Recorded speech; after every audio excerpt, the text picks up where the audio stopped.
Welcome to the Stein Show, where the next 10 minutes can change your life. Also on Spotify and iHeartRadio. Here's Sarah. Hello again. Welcome to the Sarah Finkelstein Show. And have you ever wondered how much is too much? Now that could apply to many things, right? But I want to share with you an article that I wrote a number of years ago, which still applies today. And the article was published in the Palm Beach Post, and it talked about the safe money formula. Let me pull up that article and share it with you. Hang on one sec. Let me find it. Great. There it is. Just how safe is your money? So we all know that we need safety and we also need growth to our portfolios, whether it's our retirement monies or our non-retirement monies, but we need safety and we need growth. We need both of them at the same time. The question is how much of each and how much is too much? And where do you keep your safe money, your guaranteed money? So let's talk about the formula first. So the formula basically in a nutshell is based on your age, because as we get older, that formula changes. For example, if you are, let's say, 70 years old, what you do is you take 100 minus your age. So 100 minus 70 equals 30. Now, what does that mean? That means that no more than 30% of your nest egg should be at risk. I repeat, no more than 30% of your nest egg should be at risk. Now, of course, some people are more conservative. Some people are more aggressive. However, that is the rule of thumb, right? 100 minus your age.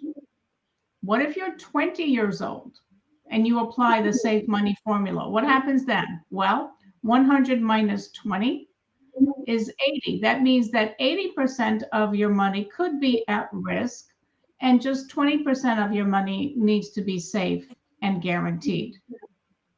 Now, why do we say such a big portion, 80%? Well, because at 20 years old, even with market fluctuations, we know that you have tremendous time horizon on your side. So you can make up for the ups and downs of the market. But somebody who is 70 years old doesn't have the same time horizon as a 20 or 40-year-old.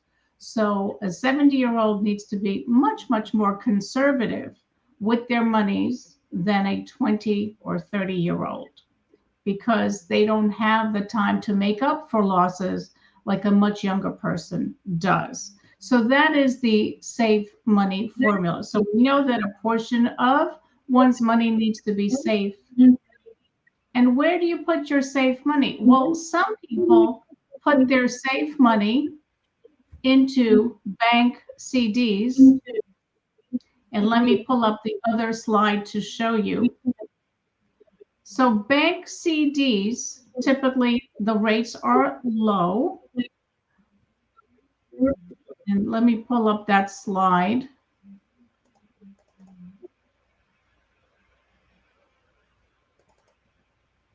And for some reason, I can't seem to pull it up.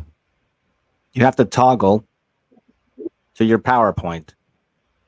Oh, okay. Thank you, tech support. Did I do it? Oh, perfect. Okay, great. Wonderful. So if you are one of those people that loves to put your safe money into bank CDs, if you take a look at this chart, let's start with 2012. So the CD rates back in 2012, of course, this is an average, was less than 1%. It was actually 0.27%. So about 1/4% was the rate of return on a bank certificate of deposit. Assuming that you are in the 25% tax rate and inflation at that time was 2.3%. So the net on that in 2012 was negative 2%. Negative 2%. If we look at, say, 2018, where the interest rates were a little bit higher, still less than 1% at 0.89%, counting for inflation and taxes, your net return was negative 1.3%. And if we move up to year 2021, CD rates were still low, less than 1/4%. Net return after inflation and taxes was negative 4.6%. So is your money really growing when you count in for the inflation and the taxes that you have to pay on that little bit of growth? The answer is you've got a negative net rate return. If we look at 2022, where inflation really jumped up and the stated inflation rate was 7%, your net was negative 6%. So let me ask you, how many years can you afford to have your money sitting in a vehicle where you're netting a negative rate of return? Aren't you losing money? And aren't you also losing the value of your money? And most recently, as we're into 2023 currently, CD rates may be 4.5%. But once we count for inflation, which the stated inflation rate was 8%, your net rate of return is 4.6%, negative 4.6%. So yes, we all need money that is safe and preferably guaranteed, but where do we put it? And now if you have all of your money in safety, then your money's not growing. And if you have all of your money at risk, well, then we know that you may lose money. So lesson learned is, again, we all need some money that's safe and some money that is geared for growth, which is growth does have risk, like the market, mutual funds. There is risk in there. Remember what happened back in 2008. So are we overdue for a market correction? I certainly think that we are, because it has been like 15 years. Yes, and the average bull market is somewhere in the rate of 7 to 8 years. So yes, we are overdue for a market correction. And we know market goes up, market goes down. If you have time horizon, you can stay in and avert those losses, or make up for them, I should say.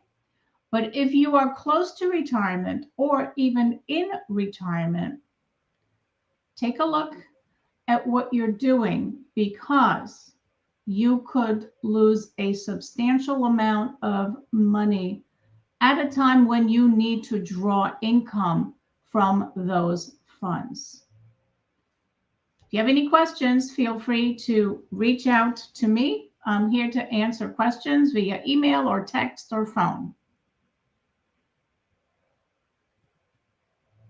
And I would like to thank Tony. Knowledge is power, but only when you implement what you've learned to your own benefit.